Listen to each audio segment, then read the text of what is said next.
What is going on, Habibis? I'm Siraj Hashmi. I'm Jay Kobbe. And we're the Habibi Bros. Welcome to another episode of Habibi Power Hour. We want to kick this off because we only have so much time. So we're skipping all the formalities and we're bringing on our favorite Jubibi, at least tonight. Batya Ungar-Sargon. How are you doing, Batya? Well, I'm not sober, so Perfect. But I don't know Jew, is sober. Like, this was such a messed up week. So but I'm so happy to be here with you guys. We're so happy to have you. It's been a while since it's been like a year and a half almost since we've last had you on the show. That's like total fake news. I was here like 6 months ago. Was it? I mean, the last time was when you released your book. No, I've been on since then. Guys, this is very embarrassing for you that I remember that and you don't. Hold on, you're the one who's drunk. Yeah, I feel like you're misremembering things, Batya. I was totally here like 4 months ago. Are you guys gaslighting me? Is this kind of like this is the squad with Hamas? Like, is it already starting? Yes, that's exactly what it is. It's so funny because we were doing a search to figure out when was the last time we had the show, so we could see the plugs we did with your book and everything. And it was pretty far back. It wasn't 6 months ago or 4. It was. Are you so? What other Arabs are you cheating on us with? That's what this is. Does everybody know about the apartheid joke you guys made on Twitter like 2 hours ago? Yes, because that was our last episode. Right. Well, it's because I always thought that it was pronounced apartheid, not apartheid. Well, what I was telling my husband over dinner was, I was like, they tweeted the funniest thing. Like, it would have been really funny if they had tweeted like, do you pronounce it apartheid or apartheid? But instead you guys tweeted, do you pronounce it? And then you just wrote the same thing. And then Mujahid chimed in and said, apartheid. You spread those thighs apart. You spread them apart. And I think that's how we can unify. Exactly. Apart thighs. And I think we should make a shirt saying "Unite around apart thighs." Yeah, because love is love, and nothing helps people love more than apart thighs. True. As Siraj knows, awaiting good news. Yes, that's true, and we're not going to say anything about that. Batya. Right. Moving on. So, real quick, for those of you who are unaware, Batya Ungar-Sargon, she's the opinions editor at Newsweek, as well as the author of Bad News: How Woke Media is Undermining Democracy. Did I get that right? You did. Yes. Wow. Yes. On the third try, I finally got it. You got it right. I also have another book coming out in April. Ooh. Can you spill the beans on that? Yes. It's called Promised Land, The Working Class Struggle for the American Dream. I know Promised Land sounds like it's a book about Israel, but actually, I know. I was about to say, like, wow, that quick. I mean, this only happened Saturday, and you're already like jumping on top of it. And I was just like, whoa, come on, give it at least like 2 months. Yeah, seriously. God. Right, dispel the illusions of like insider job, right? That's how we knew this whole thing was a psyop, that they were pulling the strings, because Batya just spilled the beans that the whole operation was just to promote her book. Promised Land. But on a serious note, Batya, it has really been a hard week. I think for a lot of us who actually value life. Yeah. And for you in particular, I mean, so for those of you, for the people who don't really know who you are, Batya, how would you, tell us a little bit about, where you're coming from and your perspective on all of this. I'm a Jewish American. And it's so funny because so in the before times, like before last weekend, um one of the things people would consider to be anti-Semitic would be like if you would ask some random Jew, like, if you would walk up to a random Jew and say, free Palestine or whatever, right? That was considered anti-Semitic because it was like, well, why are you holding this random American Jew responsible for the actions of some other Jews, like, to 6,000, the thousands of miles away across the globe, right? That was considered to be like an act of anti-Semitism. But this morning I was in an airport and this woman in a hijab who was waiting to check into a flight to go to Egypt, she saw my Jewish star and she was like with a bunch of people, a bunch of guys, and she kind of like ran up to me and was like, Palestine will be free. And I kind of looked at like the flight she was about to board to Egypt, and I was like thinking to myself, like, who's going to tell her, like, not if Egypt has anything to do. But then after I got over like the hilarity of the moment and like, it's like walking through the terminal, and I sat down and I was thinking to myself, like, in the before times, I would have said, that's so anti-Semitic. Like, oh, what? Because she saw my Jewish star, she assumes I'm like, clearly like, one with Israel and blah, blah, blah. But then I thought to myself, like, it's the after time. It's the after, the pogrom of 2023. It's the after the return of the Palestinian Nazis. Like, it's actually not anti-Semitic anymore. Like, she has made one, not she, but like the events of this week have like once again made the Jewish people one nation under God. And there is no longer any gap. Like, if there's no, and there have been so many leftists going through what I went through, a few years ago, where suddenly you're like, oh, that those people hate me, and they think that when our babies are burned to a crisp alive in front of their parents, like that's okay, and they can't bring themselves to denounce that. Like, no, we're all one and together and united in a way that I think most of the world is. But it was just so funny because I was like, I had this realization of like, oh, I would have thought that was anti-Semitic before, but actually no, she's right. Like, when you see my Jewish star, it means I'm the person to say Palestine will be free to, because I'm the person who's gonna be standing in the way of whatever you want. Like, whatever you want, I'm going to be standing in the way of that. Yeah. And the you there is anybody who cannot bring themselves to condemn dismembering babies. Yes. Yeah. No, I see where you're coming from. So basically it's how like being Jewish and being a Jew now under Israel is seen. Israel's now Judaism, like Israel being Jews in Israel. It's like, it's hard to separate the two from each other.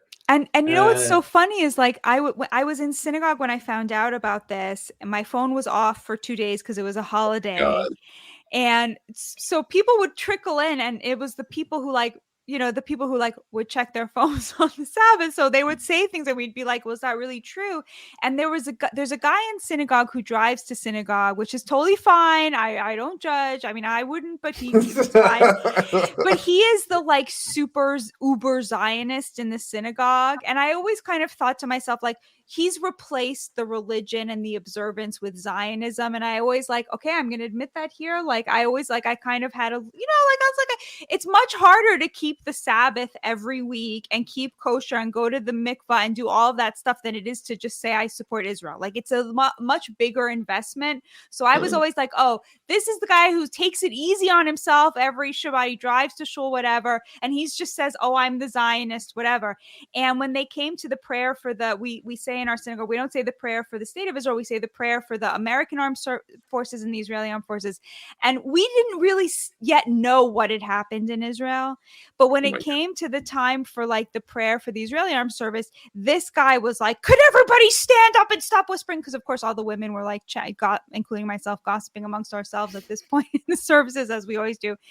And everyone stood up, but I didn't, because I don't like being yelled at and told what to do. And I was thinking to myself, oh, this guy who, he probably does, he drives to shul and he's going to yell at me. But then after 2 days later, when I was watching all the videos and seeing the burnt bodies of the babies and seeing the women being dragged off to be raped and whatever, I was like, that's no longer a distinction that matters. Like, we're in this together, but also I think I'm in this with you guys. Like, there's no daylight between me and you on this, just like there's no daylight between me and him. There's no daylight between everybody who I think that this moment has been like a true mask off moment. That has, like, all week I've been like doing TV hits on conservative media, and they're all like, look at these Democrats, they can't, like, condemn the Hamas butchery. But it's not the Democrats, it's very, like, everyone now knows that, like, Rashida Tlaib and AOC could not bring themselves to unqualifiedly condemn the butchery of babies. That's not the left. That's like a teeny tiny That's just straight up evil. Exactly. And I think that's very clear. So in a way, there's been like kind of like a silver lining to this horrific time. Yeah, no, it's actually kind of crazy because we're streaming this on a Thursday night. Friday, Hamas, the founder of Hamas, Jay, what's his name again? It's like Khalid, like sucks many dicks. What is it? Yeah, that's what it is. Khalid sucks a lot of dicks. Khalid sucks many dicks. He basically urged, first of all, and this is the funniest fucking thing. He declared a financial jihad against the Jews. Good luck with that. Yeah, good luck with that. And then 2, he declared basically a day of rage, a day of jihad, a global jihad on Friday, i.e. tomorrow. So if you're listening to this after October 13th, then obviously you're, seeing this. Oh, we actually have a clip here. This is the face an Arab or Muslim does the first time he eats bacon. Sorry. I saw that. الشارع العربي والإسلامي وعلى مدى الجاليات في كل مكان. Okay, we don't need to hear this because we all know what he's basically saying. He's basically saying that they're gonna rise up against the Jews. Is that right, Jay? You want to zoom in? So basically, like the way that these always go on. I mean, even when I was living in Lebanon, is whenever there's a conflict between Palestine and Israel, the next Friday is a call to arms or rage or whatever, but they use explicit language on like the Yahud, that they have to eradicate the Yahud. This is a war against the Jews. Like, they don't say Israel. They explicitly say Jews. So it's very hard when people try to defend them as saying like they're only criticizing Israel, when no, even they will tell you, they will tell you to your face, like, no, we're not just criticizing Israel. We're saying like we're going to kill all the Jews. Like, we're saying this to them. And it's really funny. You see him in this fake background of Palestine because he's too much of a fucking coward to even be in Palestine while all of this stuff happens. I mean, the motherfucker is in Qatar, right? Yeah, he's in some penthouse in Qatar. That's where he is right now. While he is telling Hamas soldiers to tell Palestinian citizens to stay in the hospitals, to stay in military targets, to stay in schools, to stay in place and not evacuate, so they could parade their dead bodies as this is all because of Israel. So Batya, getting your take on this, the Day of Rage, which is something that isn't really unheard of, right? This is something that we've seen before. This feels different, does it not? It feels, I think, well, I do not feel afraid. Like, to me, I'm glad that there was a pro Hamas rally in New York. Like, I think that the thing that distinguishes us from those animals is we believe in civil rights, and one of those is freedom of speech. And I'm of the opinion that that was not like the tip of an iceberg of support for Hamas. That was it. Like those, 200 miscreants or whatever. I'd much rather them basically show who they are. Exactly. I'm really glad to know who they are. But the women in my neighborhood are sending their kids to school. They're not being cowed. We're not a generation of Jews with trembling knees. We are not afraid. And in fact, I have a very close friend who's a Holocaust survivor, and she always wants to watch me whenever I'm on TV. And the first time she saw me, she came to me in synagogue and she had tears in her eyes, and she said to me, "I loved what you had to say, but I'm terrified for you with your Star of David that something's going to happen to you. Can't you take it off?" And I said to her, "Toby, they should be afraid of me. Like, this is my country and I'm not afraid of them. They should be afraid of me." And I really feel that way about these guys being in Qatar. Like, it's very interesting because, like, so Hamas is over. It's, as a friend of mine who was a hostage negotiator with Hamas over the Gilad Shalit situation, Gershon Baskin, he told me that the last time, he was texting with a friend of his, a very moderate in Hamas who he had worked with before. And this guy was like the most moderate guy in Hamas, and Israel just obliterated his house. And to Baskin, that signaled like they're done. And he basically texted this Hamas guy and he said to him, the question of the hostages right now, whether you release them, it's estimated to be between 100, 150 hostages. About 50 of those are estimated to be civilians. The rest are soldiers. He said to him, whether you release those hostages or not, that's not about Hamas and Israel. That's between you and Allah, because you're about to meet him. And the question is, what are you going to have to say to him when you meet him? Will you have met him having released these hostages or not? Because Israel's not negotiating with them. The only way that he foresaw this going is if Qatar said to whoever is amongst the Hamas leadership who's still in Qatar, said, "You're out. You can no longer be in this country." And they really should do that. And the US should really put pressure on them to do that. I don't think they're going to do that, but that's the thing, is everyone's talking about Iran, but what about Qatar? Like, they have so much ability to do something in this situation. Are they going to, use every tool in their toolbox to get those hostages home? It's very hard to see that. Why hasn't Egypt opened up a humanitarian corridor for women and children in Gaza? They never will. They never would, and no one cares, and nobody pressures them to, because they're not Jews. So they're not considered Why do you think that is, that Egypt won't open its doors to Palestinian civilian refugees?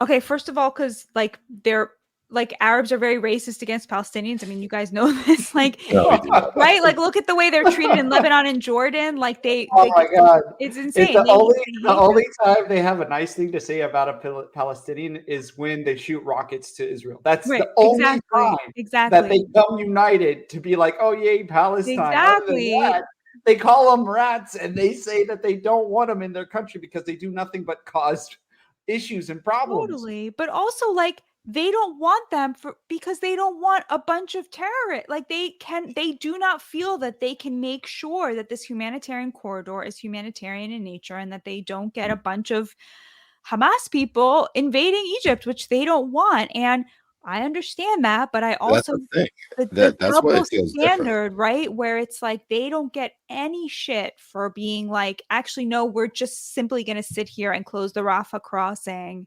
But Israel somehow is responsible for not allowing the rockets that are killing its citizens to keep shooting. It's just but I don't know, do you guys not agree with me? I feel like this is a huge mascot moment, and everyone can see it. And even like the difference between 2014 and 2021 and now, you cannot compare them. In 2014 and 2021, everyone was kind of like on their knees begging Gigi and Bella Hadid to like see their pro-Palestinian posts, right? Like, Instagram was all pro-Palestine. We fight for Palestine. Oh, Gigi Hadid, do you see I'm such a good fighter for the woke left, right? But now it was like they actually butchered people. And so all of these like disgusting, like, celebrity actor types, they were like, oh shoot, which do I side with?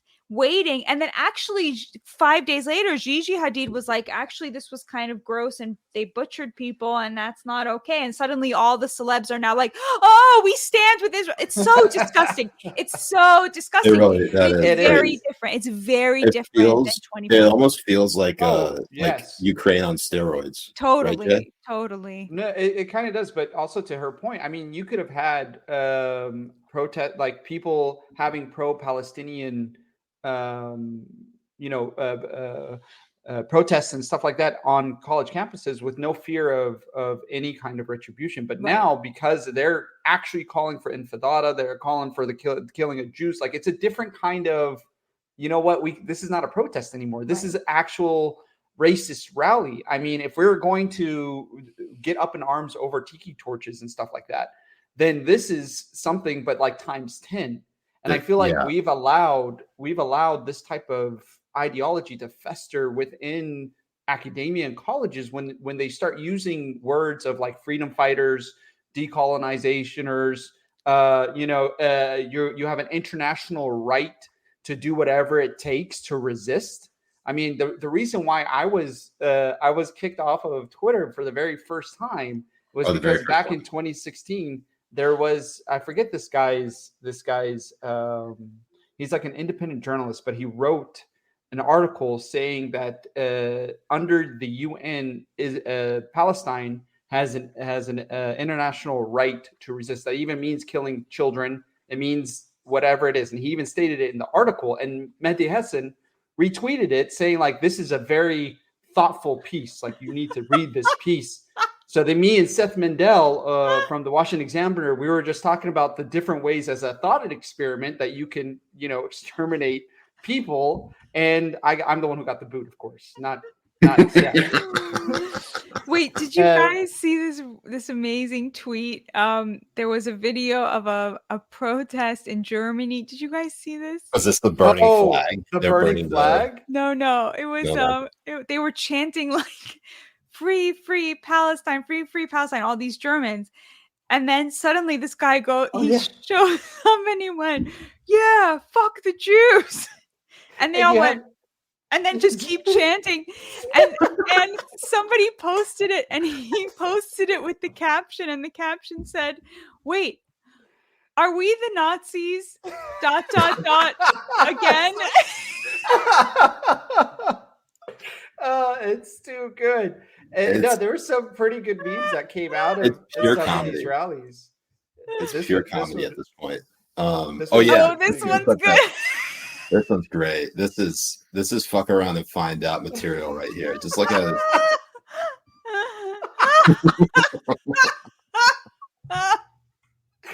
Honestly, I feel like this could have been in one of those Curb Your Enthusiasm episodes and stuff. I think you just hear the music as it goes on.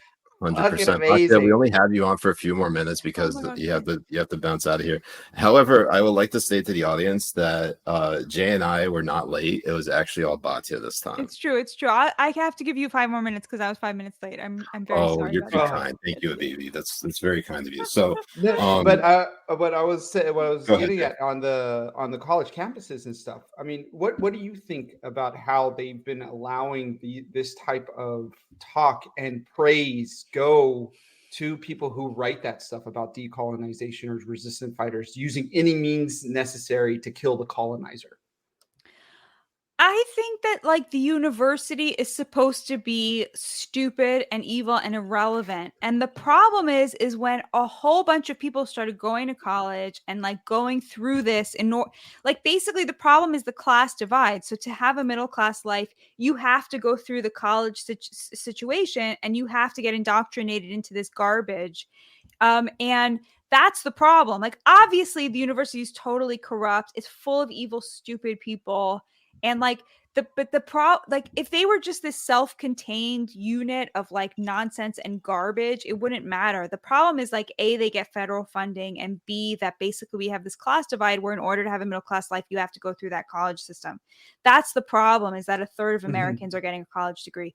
So I think like the basically what happened was that like to get a PhD, which you have to come up with something new to say about books that people much smarter than you have been talking about for 500 years. So you have to say something stupid and ridiculous and counterintuitive to get the PhD to become part of that professional cast. Does that make sense? Because all the true things have already been said. Because it's new and it's unique and exactly. no one has ever said Exactly. it before. So it has to be stupid, right? Like every idiot now knows that like to judge someone based on the color of their skin is evil and racist. So a PhD person has to come up with a PhD that says, actually, no, the colorblind thing is the racist thing, you know, like, right? Because nobody would have said that because it's so fucking stupid, right? But they have to say something new. So they're like, oh, actually, colorblind is racism, and we should go back to judging people based on the color of their skin. White people are evil, right? That's how you end up with critical race theory. The problem is like, okay, so a bunch of people make a career off that, but every student to matriculate with a college degree has to go through English 101 to learn how to write an essay. And the English 101 is by definition taught by an English PhD who had to take a critical race theory class. So everyone gets funneled through this garbage chute. That's the problem. But I think this is a really hopeful moment because everyone is seeing how morally corrupt it is. Like how messed up it is. It's like a real mask off moment. And like, I really hope, I mean, obviously this isn't going to happen because the Republicans suck, but like what like a good Republican would do at this moment is like actually think about legislation to start defunding these places that allow for like Hamas sympathizers to terrorize Jewish students. But of course they won't because they suck. But like that, there's real energy right now for that. I think even on the left. I think so too. But it's really funny. All these critical race theories things stop with Jews. Like when they talk about indigenous people who own the land and they need to take it back. Well, that stopped 75 years ago because that didn't exist before then. It's like, it's so funny. Totally. One thing I found very victimized by them. Yeah, one thing I found very interesting was the fact that like all of the people who, if you think of the Venn diagram of Holocaust deniers and those who are actively promoting and cheering on this next Holocaust, it's a concentric circle. Totally. It's like clear as day. Here's what's so wild. So and I haven't really shared this with anyone, but have either of you watched the film Golda? No, is it good? Golda? It's all right. It's not bad. I watched it literally on Friday night, and I pulled up my phone after. Again, it's the film about Golda Meir, specifically about the 1973 Yom Kippur War. Wow. And literally, like after I finished watching it with my wife and my in-laws, who are all Jewish, by the way. Oh, wow. I see this news about what's happening in Israel, and I'm like, wow, this is really fucking weird. That is, I can't believe you watching Golda made Saturday happen. Essentially. But I say that because... Can't get the packy out of you. No, Batya, none of us were alive during the 1973 Yom Kippur War.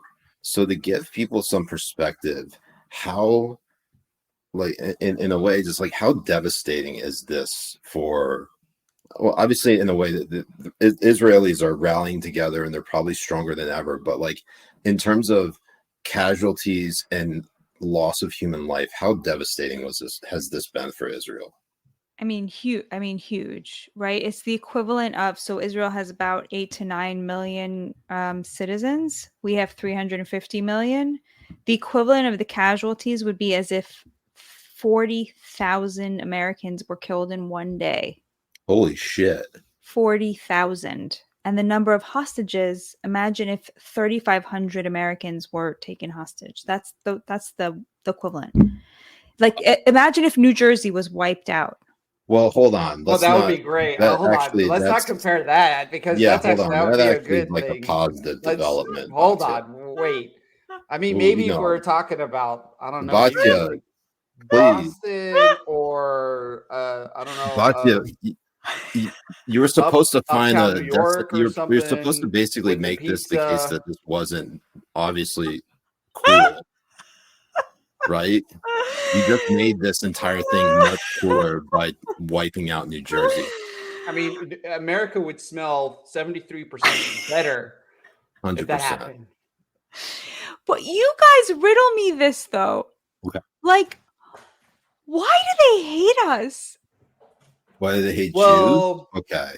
I'll let you know. You want to go first, and I'll go, Jay. Yeah. So in the time of Muhammad, Abraham fucked his wife, and Muhammad never forgave him for that. So he preached. Tell me if I'm wrong, Siraj.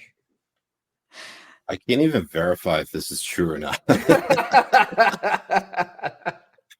No, like it goes all the way back to like Muhammad, and in the Quran there's a separation of Isaac and his brother Ishmael, and then from there it all starts going down, different sects and hadiths and all of these for different so No, I long, think- like Muslims were better to Jews than Christians. Like they treated us so much better for No, I so think- many millennia.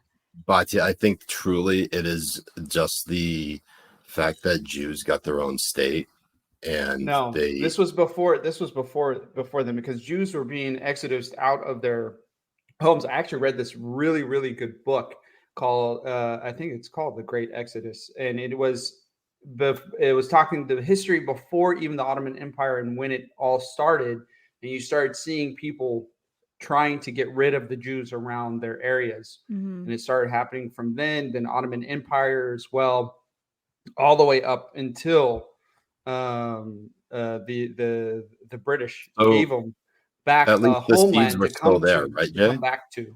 What? So the seeds were still there, or said the seeds were planted long before Israel came into existence. That at least in the Ottoman Empire, Jews were considered like the lowest of the caste system, right? The untouchables. Right. I have to read the book again to figure. What it's so wild to me, and Batya, I don't know if you're at all really familiar with this concept, but Jay, you might be. There's a term in Arabic. What haaretz, right? Haaretz, earth. There's a similar term. It might mean something different, but it's dunya, and dunya means world.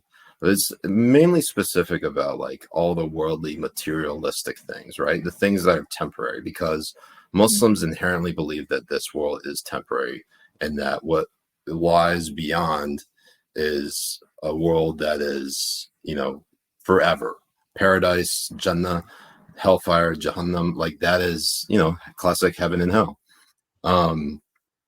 And what's really striking to me is that this is a very dunya topic. Like I've never seen Muslims obsess about something as land as much as they do with Palestine, and I just find that so contradictory to sort of the theology, or I guess the central thesis of Islam, that you give up these things for the sake of worshiping God, and the fact that they're fighting this hard for literally like some of the worst land that you can imagine is really.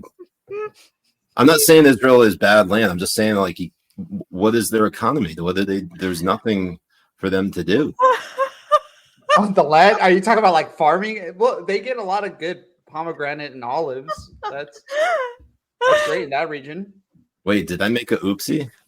Yeah, kind of a little bit. No, I mean, it's hilarious. It is a beautiful, like the whole Middle East, not Middle East, but like the Mediterranean Arab world is really beautiful. Like Lebanon, Israel, not Egypt. I don't think Egypt's nice. Egypt's not that nice. They don't have anything there. They have the pyramids, and then people who try to rape you and steal your money in a taxi cab. I'm not saying this happened to me. Yeah. Because I said yes, so it's not rape. So, okay. I will say this, Batya. When I was much younger, I was far more pro-Palestinian. And I'd say, like, by the time Same. Me too. And by the time I was, like, when I met Emily, that, like, it was still there. And there was, I'd say, as time had gone on, I'd say, like, over the last decade, I basically, like, a lot of the sympathy I have for the Palestinian people was, dissipating. But this past week is completely gone. Like it's just, there's no way to justify anything that Hamas has done. And I cannot begin to describe how ashamed I am to be a Muslim, seeing a bunch of Muslims try to justify this shit. And I realize like they should not speak for me, and they don't. Yeah. So fuck them for ever thinking that they have basically a say, like they're like the authoritative voice on this. But that's like that's some really fucked up shit. Like I don't think Muslims will really recover from this. And I was saying this like the other week, like, man, really miss Muslims being talked about in the news. Like it was bad attention, but at least it was attention. Oh man, actually I know how you feel, because like when settlers behave badly, I feel a little bit like I don't know about shame, but I feel like I can't stand that they're doing this in the name of my religion. Like I can't stand it. Like yes. Yeah, it's a hard thing. I mean, I still have like WhatsApp with family members and stuff over in Lebanon, and it's insane. Wait, do they support Hamas like in what they did? It's not that they support what they did. They don't believe it. Oh, yeah, they reject it completely. Like it did not happen. The only thing that they went in and did was capture and kill soldiers. That's it. Nothing about the babies, nothing about the rapes or the women being good. Like, because it means they don't support killing babies. They say that they can't do it because they're Muslim. Like they're delusional. It's not. It's good that they say it's because they understand that if it did happen, then they're going to have to be like wavered on their support for this. And they mainly support Hamas, so they don't have Palestinians in Lebanon. Like that's the whole fucking thing. Like these Arab nations support that kind of stuff, so they don't have to deal with the Palestinians coming into their country. Right. Which is fucking hilarious. But like, yeah, it's really funny. So they'll believe anything that Hamas says, or they hear from like the Gaza Ministry of Health, just like our fucking media does here, which is insane to me that they'll just take the word of the Hamas media and everything. But it took them days over here to believe the claims of what happened to these babies. It's just so insane to me. You'll have Washington Post. The day Gaza says 500,000 Gaza babies have been killed, and then Washington Post says Gaza Ministry says 500,000 babies were killed. But here in the reverse, they for some reason they have to show caution, and it doesn't. It just boggles the mind that that's how they work. It's so funny. Also, like as if shooting a baby in its crib is somehow like morally superior to beheading it, right? Like they got so hung up on this detail. It was so sick. It was just so. No, that's what they're literally debating about on social media on X. Like they're going in and adding community notes saying actually there weren't 40 babies beheaded. It was 39. Like okay. Yeah, and it was insane. Because you had people on the right, like MAGA voters and Trump voters, all being like, I can't believe they did this and all this type of stuff. And then, Trump goes off and says some things because Bibi doesn't congratulated Biden. And then all of them switched over and be like, there's no evidence of beheadings. Where's the beheading photos? There's no evidence of beheadings. Terrible. Wow. That's crazy. Nuts how the mind works around here is just... It's insane. You go crazy on social media. Well, I'll tell you, we know you have to get going because you gave us a lot more time than you originally promised. So, any thoughts or any words of wisdom that you can give off to the Habibis who are watching the show to keep hope alive? Always listen to Habibi Boys. Jay and Siraj are the best. It's Habibi Bros. Yeah, we're not boys. How come I always call you Habibi Boys? I don't. You're like, oh, Habibi Boys. I literally have a man. Habibi Bros we both have Habibi Bros written. True, and I spell it Habibi, and the boys I write Boiz, Habibi Boys. but it's Habibi Bros. Point being, these guys are the best. I love you guys and keep doing what you're doing. Honestly, there's this song, this Hebrew song, Ani ve'ata nishana et ha'olam, which means like you and me, we're going to change the world. I know everybody says this, but we're really going to do it. And you guys are incredible, and you're a true voice for morality and for good. And you make me laugh so hard, which I could not live without. And I'm just going to, as I sign off, remind everybody that Siraj is incredibly funny, and also Mujahid's funniest moment of all time, from my perspective, was there was a Google image of a plane flying into a house, and Jay tweeted it, and he wrote on top. What did you write? It was an image from Microsoft Flight Simulator. So I was like, my culture is not your goddamn simulator, or something like that.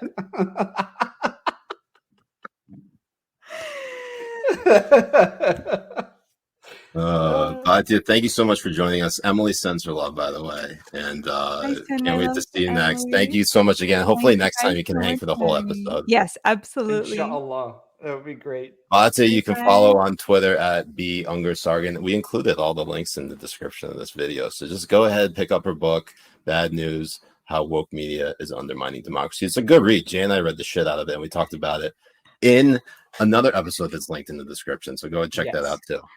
Thanks, so guys. thank you, Batya. Wow, Habibi. All right, now that we've kicked the Jew out of our homeland, thank God. No. Take notes, Hamas. Take notes. Yeah, that's how you effectively resist against the Jews.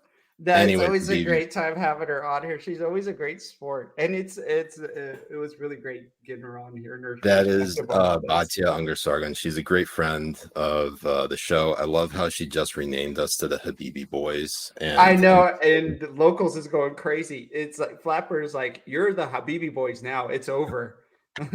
Forget it. That's the name. Master Thief going, we Habibi Boys. boys. And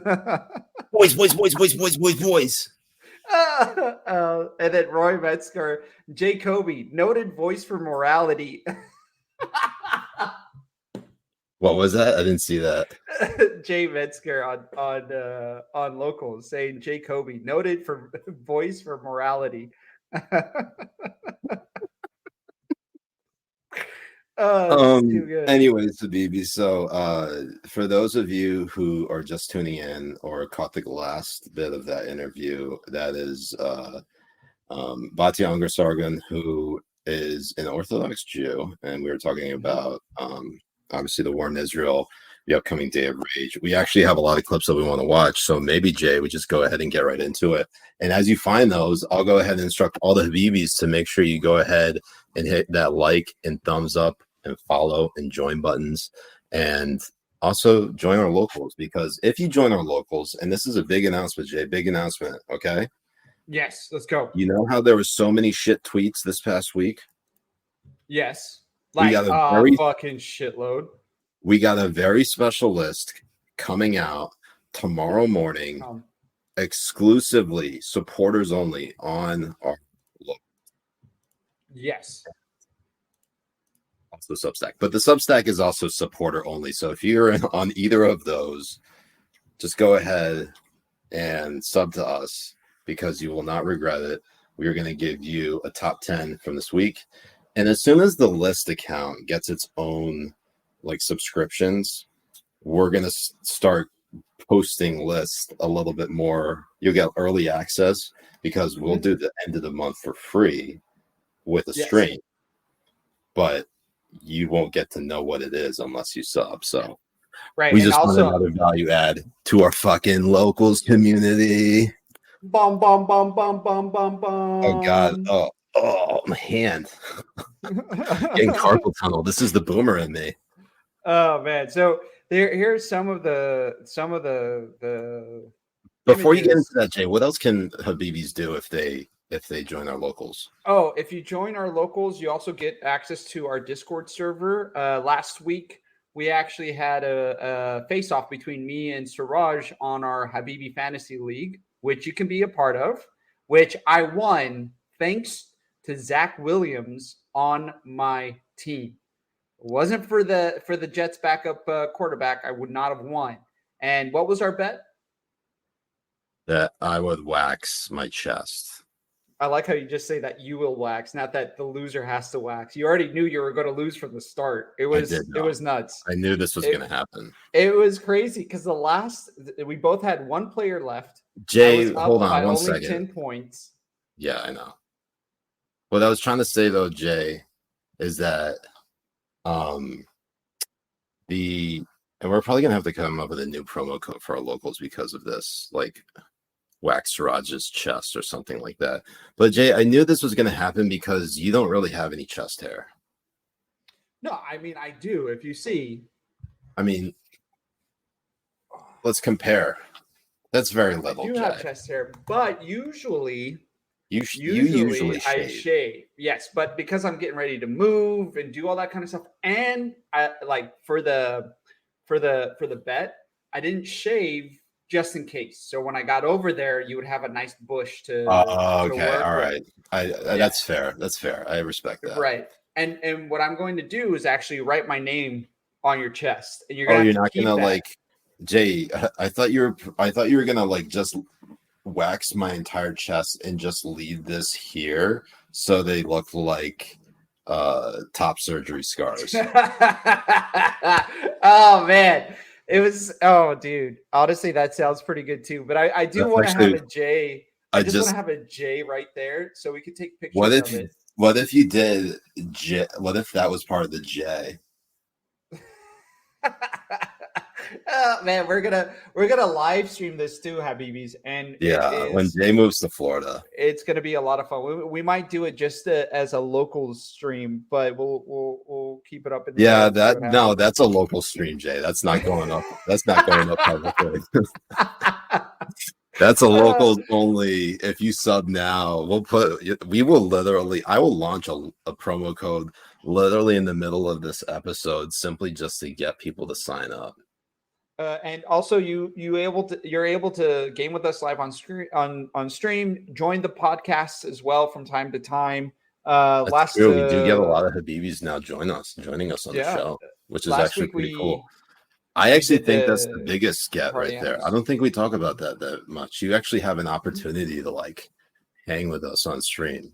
Of course, we got to know you a bit. Before we you got to be like active within the community. You also and look, we usually have a prerequisite or a requirement that you aren't from Ohio, but somehow Carl just slipped past that shit. Well, because for some reason he's been lying since his date of birth, saying he's from Virginia. Like imagine being so embarrassed from where you're from that you say you're from Virginia. Dude, it's okay. Own it. You're from Ohio, where the women have clitorises the size of my thumb. And the reason why I know this is because of, me and Carl's mom. But it's nuts. Nice. So Jay, what's our first video? So the first video I'm going to be getting up on here, and this is make sure you share your screen, Jay. Don't just talk about it like you did last time. So this is actually in London. This is so fucked up. I saw this.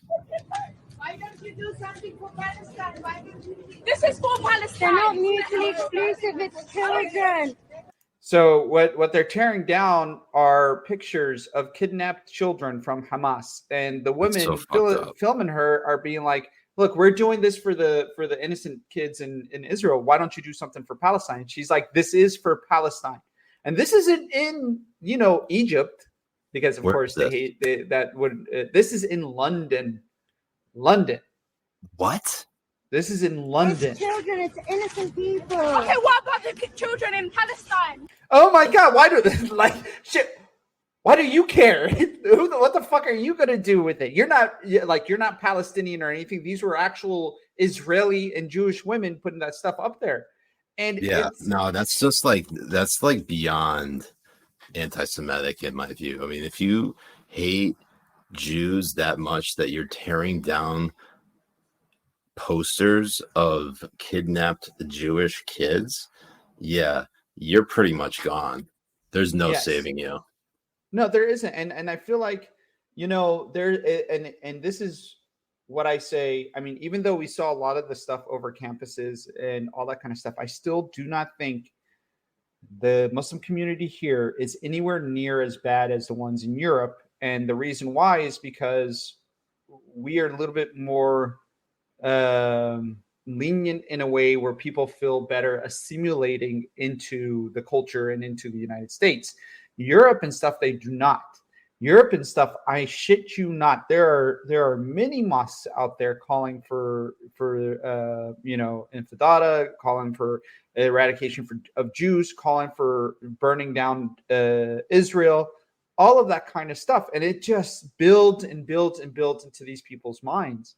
And over here, you're seeing another one in Paris. This is Paris. You're seeing that the cops are absolutely done with it and kicking them all out and it's really funny that this is where they're getting it from.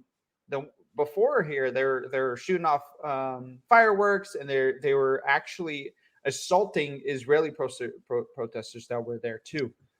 I mean, it's getting so bad to the point where I commend Batya so much for being unafraid of wearing her Jewish star. It takes courage. Around Can you zoom in, Jay, before you go full screen? I want to actually read the caption of these tweets. Oh, all right. So this right here is a Jewish students at UW campus witnessing pro-Palestinian rally breakdown. And she was in her breaking down, and you can see her. No! They want our people dead. They want us killed. And so part of it. How is it allowed? How are you allowing this? Why are you putting us down? They want us dead. Please end it, please. Where is this? This University of Washington. And it's so crazy because these same fucks, these DEI fuck nuggets that are paid six figures, $200,000 to $280,000 to $300,000 a year to protect students from trigger warnings, will rather go and demand kids not wear Native American uniforms because it's going to what's it called? Trigger some Karen or some fucking white lib. But the groups of people calling for the eradication of Jews is totally allowed on their campuses, and they have nothing to say about it. Okay, they're saying so that's free speech. Yeah, no, I know. Look, I'm a free speech absolutist, and I do think that these pro-Palestinians, Hamas supporters, should be allowed to have their protests and have their rallies and speak. Because, again, Jay, we're not Hamas. We actually don't live by their rules. We live by much morally superior rules. I mean, we allow our opponents to speak their mind, no matter how repugnant their views are. And in this case, I'm actually personally glad, as painful it is to see it, I am glad that they have the opportunity to say that, because then I know how to protect myself from those people. And and I am one who also believes in repercussions to your free speech as well. So 100%. No, there's obviously limits, Jay. You're right. There are limits, of course. So, but continue. I'll shut up. No. All I was saying is, like, when they were like the people who had the tiki torches, the way that they went after them, destroyed every one of those members' lives that they could find, and then turn around and see a post from Washington Post complain about people getting fired over calling for the eradication of Jews. It's the same thing. It's one for one. Yeah. Type of thing. So I'm going Jay, on their like hypocrisy. Yeah, no, I know. But I don't think we want to. I think where we want to stand is very clear on not living by their rules. I mean, yes, you should absolutely make them basically live by their own rules. So yeah, in this case, with respect to them getting fired from their jobs, look, it is up to you. Do not have to hire anybody that you don't want to. You can't do it on basis of like race, sex, age, things that are immutable, right? Yes. But you can also, what you can do is not hire someone because they support the killings of innocent men, women, and children and the decapitation of babies. Like, that's not protected. It's not. No, and it's honestly because they were using the same excuse. Like, if they're up here saying these type of things, like for example, I'm using the Tiki Torch guys, and it's totally right too, then the other people who are hired within that organization are not going to be safe. If they honestly believe that, like what they're saying on, Jews will not replace us, and here they're saying, eradicate the Jews. Like, how can you expect Jewish students, Israeli students, or Jewish people who work in your organization to be able to feel okay when you see that person's face so passionately saying, kill all the Jews? Like, no, Jay, it's insane. Don't think that I don't know where you're coming from. I do. I am unnerved greatly when I meet another Muslim and they've expressed like anti-Semitic views to me. Like, I don't trust that person, like Right. just straight up. And it's not like it's so uncomfortable for me that I don't like ever want to talk to them again. So yeah, they should be allowed to say what they want to say. And I think it's important. Look, I don't like, I think cancel culture is wrong, and it doesn't lead to a more just society. So it feels weird to basically say these people should be fired or they should lose their livelihoods because of horrible, repugnant positions. This is the main difference, though, okay? And because like this is where people are like, oh, it's cancel culture. The people who got canceled were making jokes on Twitter. Okay. The people who are getting canceled now literally are cheering on the deaths of innocent men, women, and children and the decapitation of babies. Like there is a lot of daylight between those two. Okay. Right. And or a professor in a college being reprimanded for talking about biology, for instance, trans issues and stuff, talking about how men are men and women are women, like that kind of stuff. Of course, like that is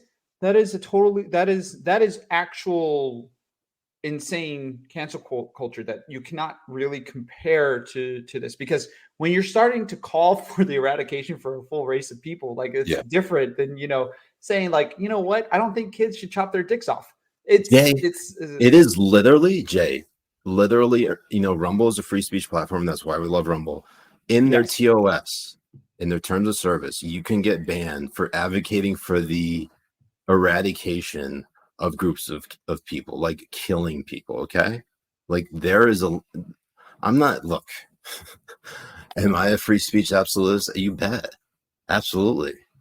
Like, but you cannot like expect that people are going to be okay with someone saying they want to kill you and expecting that you can just go about your merry way. That's just not living in reality. And that's unfortunately what some of these people online seem to think, that they should just, like Israelis should not have a right to defend themselves. They should just accept that they're going to have rockets fired at them. That is absolutely like, brainworm galaxy brain thinking. Anyways, it is. I mean, they're like free speech absolute, like being a free speech absolutist. It would be like, for example, wanting to discuss IQ or wanting to discuss the difference in races or wanting to discuss certain things like that, and not be afraid of having these type of discussions and being talking about hypotheticals, talking about things like that. Of course, like have that type of free speech. But these Yeah. people are serious. These people are not like saying, They're imagine a not day without shitposting. black people. Yeah, or imagine a day without black people. Write an essay about a day without black people. No, these people are like, let's kill the fucking Jews and Let's kill all the behead their fucking Jews. babies. That's what they're saying. It's so nuts. It is. Let's see. disgusting. Nathan, who I think is Nate Baby, if I'm not mistaken, in the locals chat says, and Nathan, please tell me if it actually is you, Nate Baby. And I apologize if it's not. For some reason, the Rumble chat isn't working, so the locals chat is pretty active right now. Is the Rumble chat working for you, Jay? Yeah, it was. Yeah, it's still working. Then maybe my internet just is shit. I'm not seeing the Rumble chat at all. Yours went to shit. Your internet just sucks. Bro, it's so bad. But our show's gotten better because of it. Oh, there it is. Holy shit. It's on my phone. I can't get it on my computer for some reason. Anyways, Nate Beebe or Nathan on local says, I'm totally in favor of burning the universities down to the ground, but they should be allowed to say whatever they want amongst the ashes. And then he goes on to say people who work at public universities are taking our tax dollars and their students are getting government benefits. Like damn it, their Nathan. tuition paid for, and you see these people taking your money. Like it is the total. It is. This is what it is. It is us paying for the institutions to create generations of people to hate us, and we are paying for this. It is for us. We are paying for our own destruction of our country, of our institutions, of all of that kind of stuff is being destroyed with our own tax money dollars. And that's why I always say, like, it is immoral to pay your taxes. It is actually your moral obligation to pay as little taxes as possible to the government. That is your moral obligation. Of course, I'm saying this within the law and all of that kind of stuff. Don't get yourself in trouble with anything.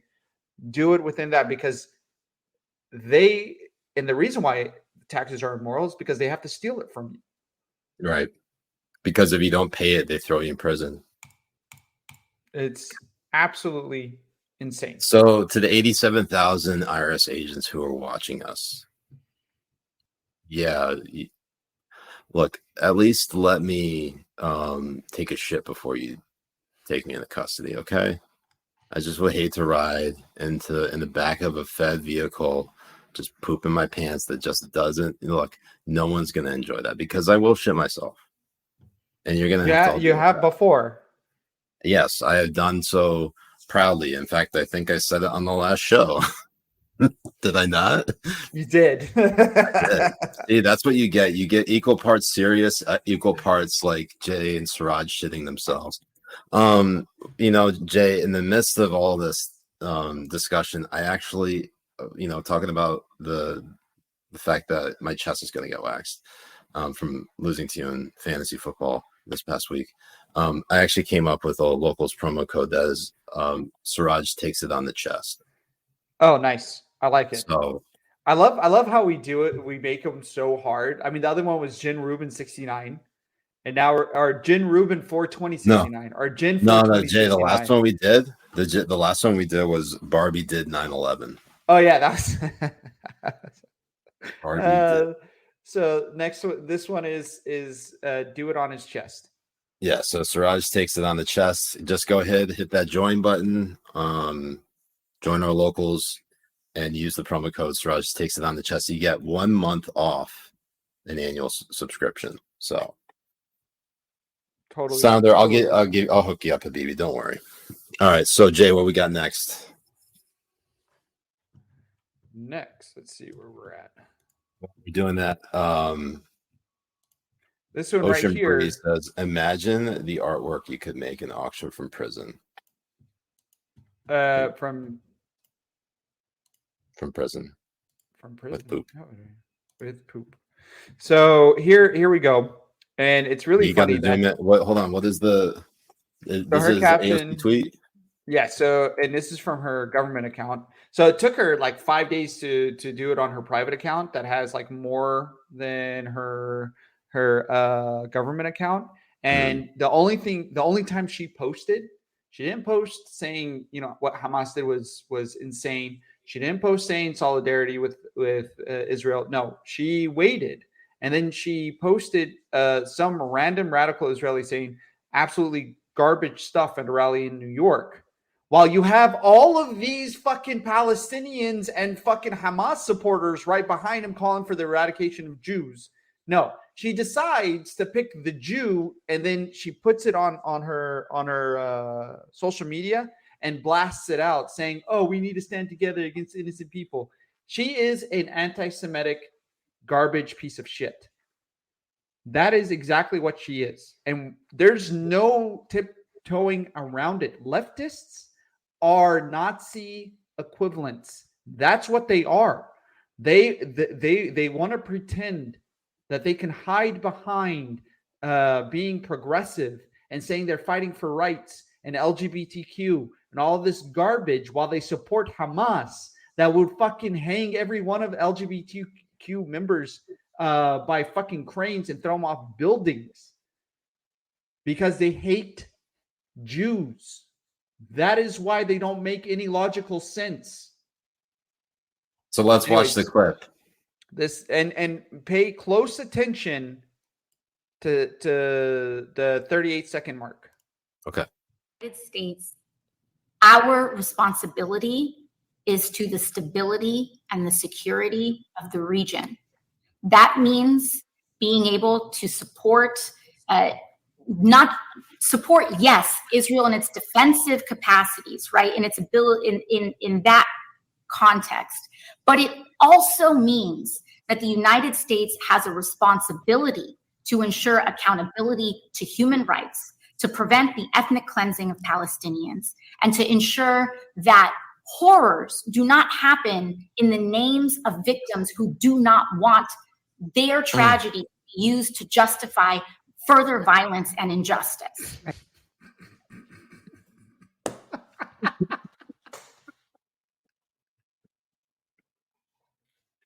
Jay, did I hear that right? Hold on, right here. I mean, she makes a good point, like around right here. Hold on. I want to hear that point.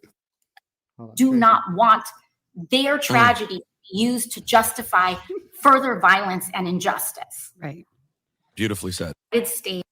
Right, beautifully said. Whoever said that, fuck you, you fucking piece of shit. Beautifully said. And how she was like so like she tried to catch herself because she cannot say anything about supporting Israel. Why? Because her base are Nazi pieces of shit who hate Jewish people. She cannot say anything good with them. And then she has to claim that the ethnic cleansing of Palestinians, she is using Hamas talking points to allow and excuse the murder of Jewish babies. That's what she's doing.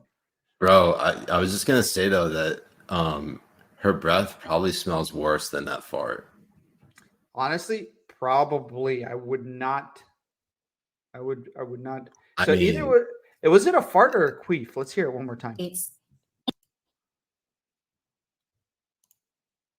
doesn't matter. Do not happen in the names of victims who do not want their tragedy.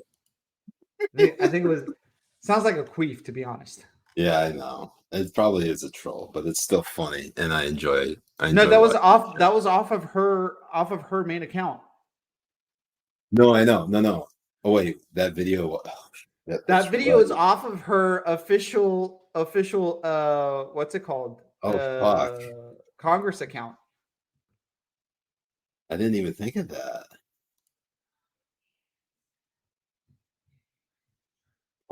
I'm so jaded by what's on the internet, Jay, that I just assume that everything I'm shown is fake. So.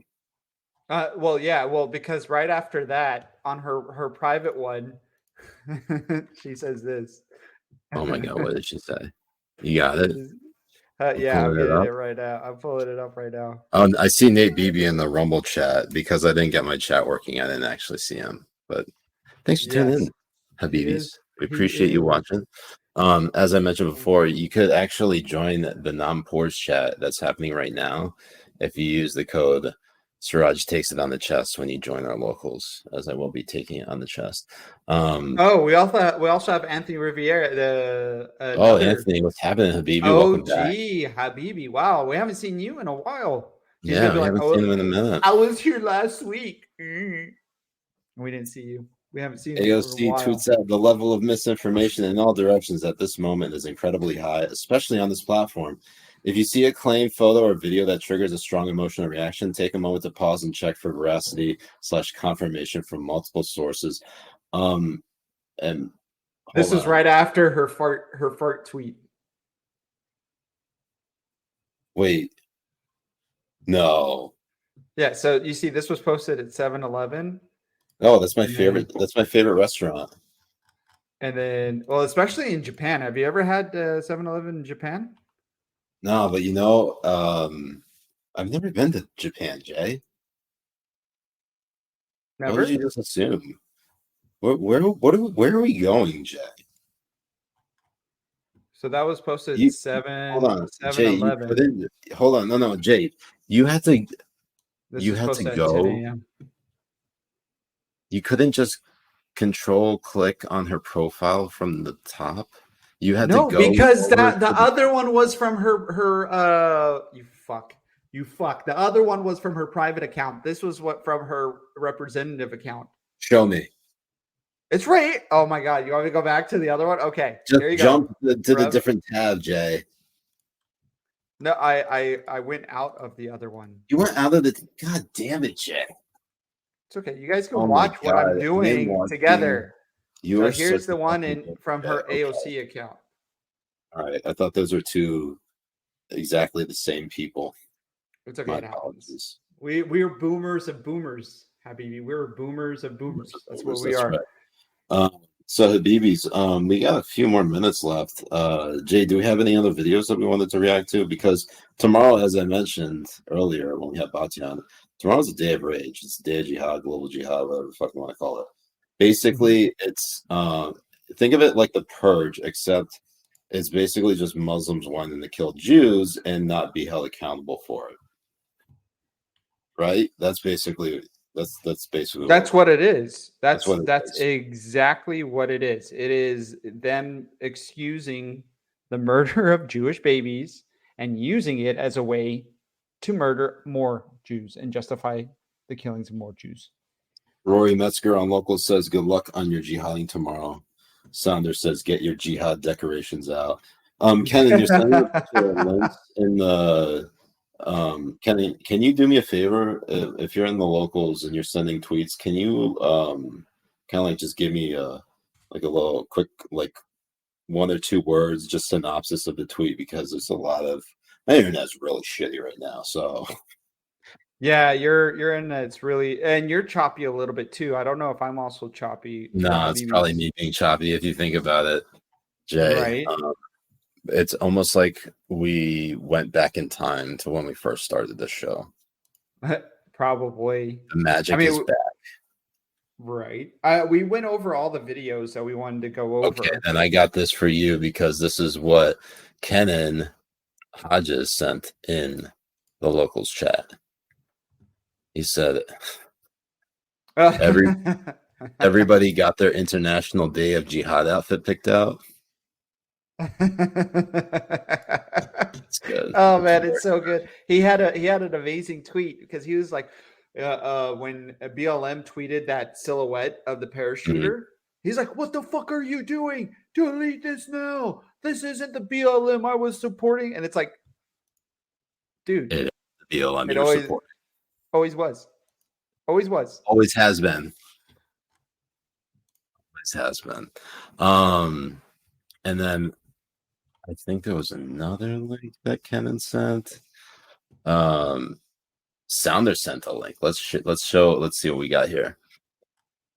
Hold on. They've broken this down, okay?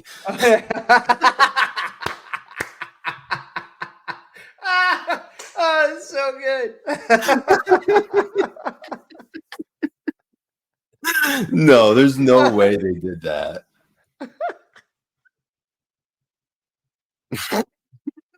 And then the frequency detector. In the names of victims who do not want their tragedy used to justify, in the names of victims who do not want their tragedy used to justify, in the name.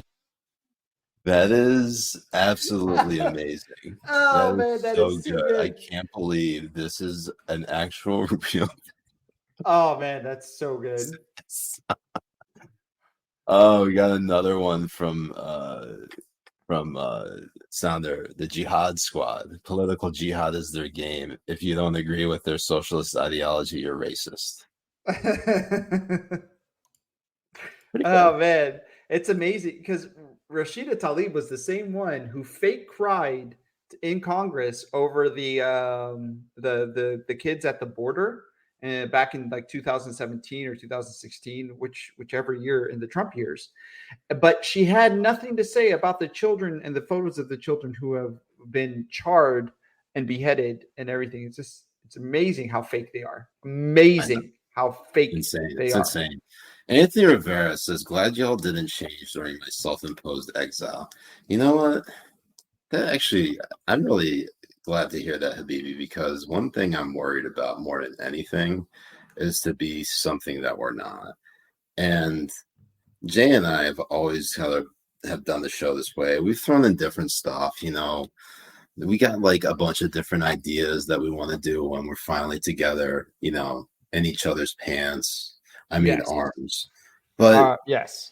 it's one of those things where, you know, we have a real, like, we have some, there's something there, you know, you don't, it's a unique chemistry. I mean, Jay and I both come from similar backgrounds. The fact that both of our mothers are American, both of our parents or both of our dads are from Muslim countries. Jay's being from Lebanon, mine being from Pakistan, his mom being from Arkansas, mine being from Connecticut. It's just, it's very rare. Besides you, Jay, I know I have one other friend, and he's You got to get closer to the mic. Nobody can hear you. You're like, I have that one other friend, and okay. Sorry, I have that one other friend. You didn't hear anything else? Okay. no. So I have one other friend who has a very similar background, but he's also half Pakistani, half American, except his mother is from North Carolina, so we don't recognize that.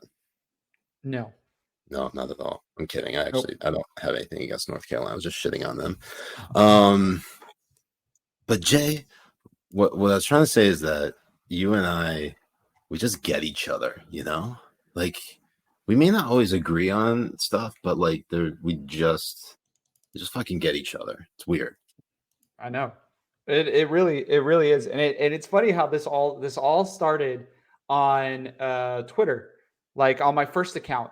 I don't know who initiated the DM or anything like that, but it was from there. I think what I did was I sent you a picture of my plum, and you're like, "Is that your cock?" And I was like, "No, it's a plum." He's like, "But can I see your cock?" I was like, "What the fuck are you saying? I thought you would like this plum." It was my cock.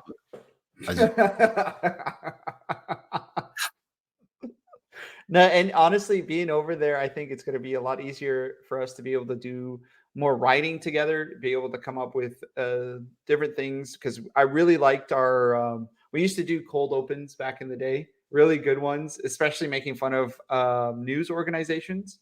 And I think we do that really well. Like, I think we play the parody. What's wild is that, like, now we can probably get Emily in on the mix. Mm-hmm. Yeah. So yeah, we can bounce stuff off of her very nicely. And man, she'd be like, "No, this Flapper is not it. on What Rumble. the fuck is it?" I'm sorry, Flapper on Local says, then Jay sent Siraj a picture of his cock.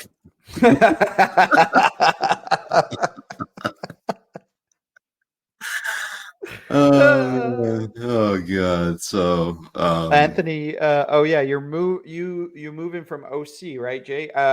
Yes, I'm getting out of California.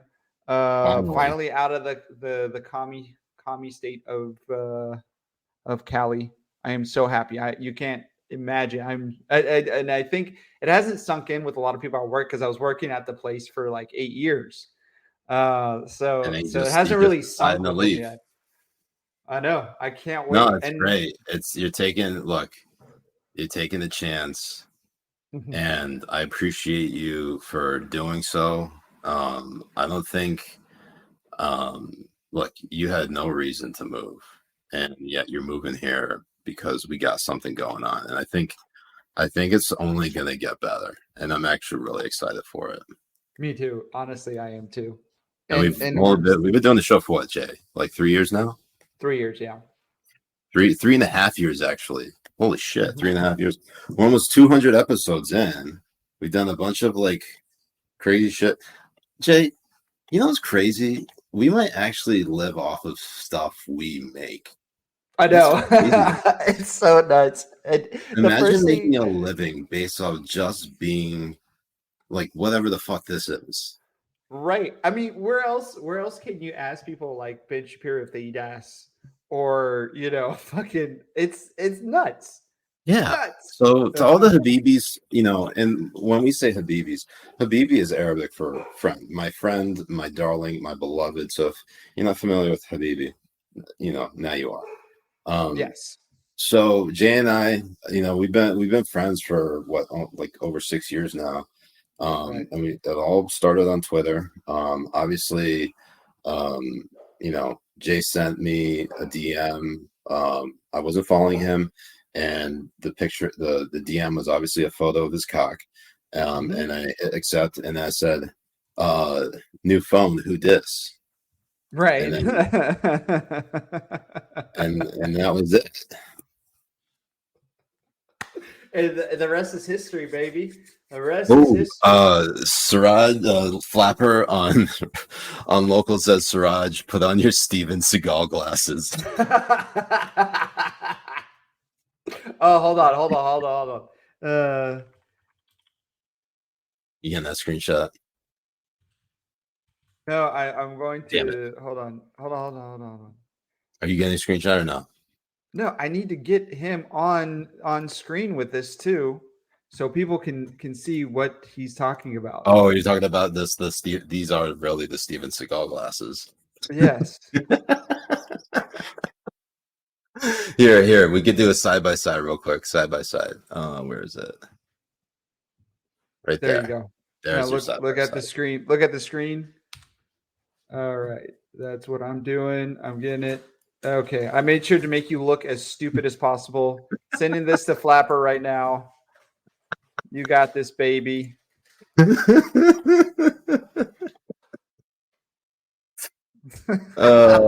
like to have fun here, Habibis. We understand that the world is a scary place and that life isn't fair. And there is such a thing as evil out there. There is. So if we get help in any way to make you laugh or entertain you, it's always been our pleasure. So we hope you follow us and support us along the way. Obviously, we mean well. It's funny. People who are probably watching this week have never seen an episode before. They'll go back a couple episodes, see how serious we are, and then before that, it's like all terrorist jokes. Like everything. Every one of it.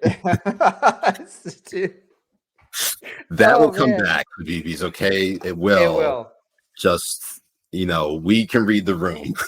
In the meantime, so it's not from us. Go and look at Shane Gills's Australian accent joke.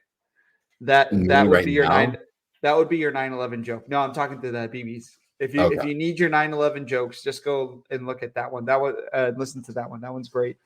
Yeah. That one's really funny. Shane Actually, we did a watch party on Discord the whole episode. Oh, really?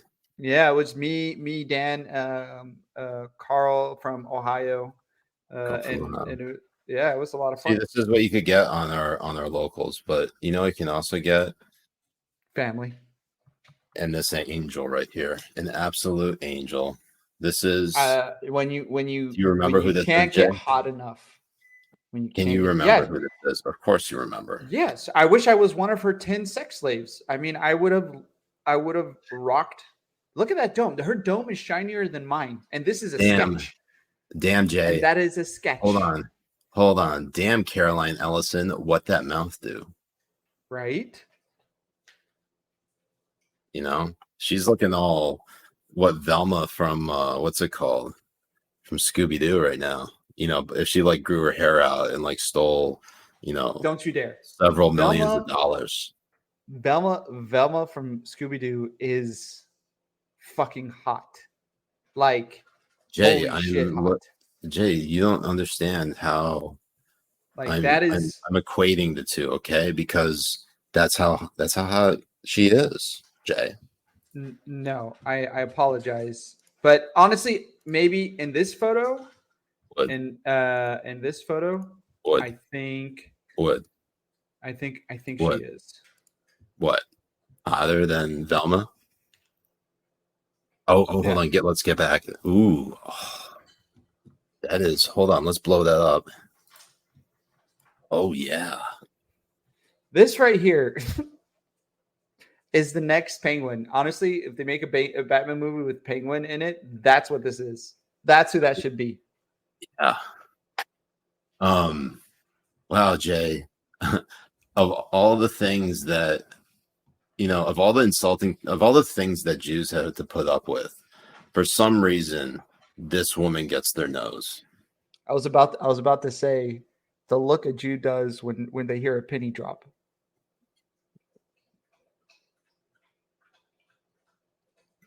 I'm clipping that and sending it to Emily.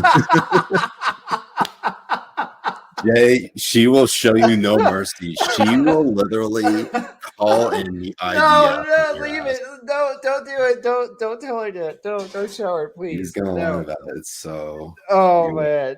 Naughty. I should have waited till we turned this off and only I like. know you should have. You really. Oh my god. On the record forever.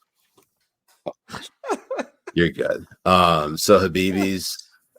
That I think we'll leave it on that note. That's actually a really good note to end on. So yes. As I said before, make sure you go ahead, hit that like, that follow, and that join button. You know, support Habibi. All right. You know, we're trying to eat off of this, and right now, as you can tell by our figures, we're not really eating all that well, Jay. In fact, not well at all. We're eating straight up garbage. Yep. And that's not, and that what we want to eat obviously is what anyone else wants to eat. Peach, right, Jay? All ass all day. Boom. So join that locals community. And of course, Habibis, we will be live every Tuesday and Thursday at 10 p.m. East, 7 p.m. Pacific on Rumble exclusively. And Jay, sometimes gets on Sunday, sometimes game. We might do other stuff. You know, it's football season. So, but this past Sunday we did an episode, which we rarely do. Every other time it's just us shooting the shit. So yes, come hang with us, babies. Also, make sure if you haven't already, go ahead and leave a 5-star review on our on like Apple and Spotify, where we have the audio version of this show. And also, Ben, you're fucking fired. Ben, our producer, pack your shit, rolling out of here. We actually, I think we have a special video in just this case. Maybe I have it here. Damn it, Jay. I've lost it. You know the Mac and Me clip? Yes. The Mac and Me, and I think Jarvis, or what's his name? Flapper sent another meme to use for firing Ben. So before this is basically me firing Ben every single time. And why am I getting an ad?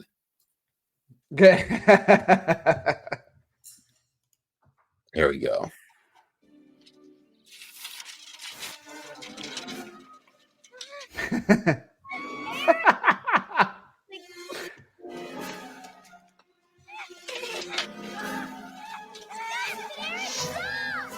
When you fire Ben.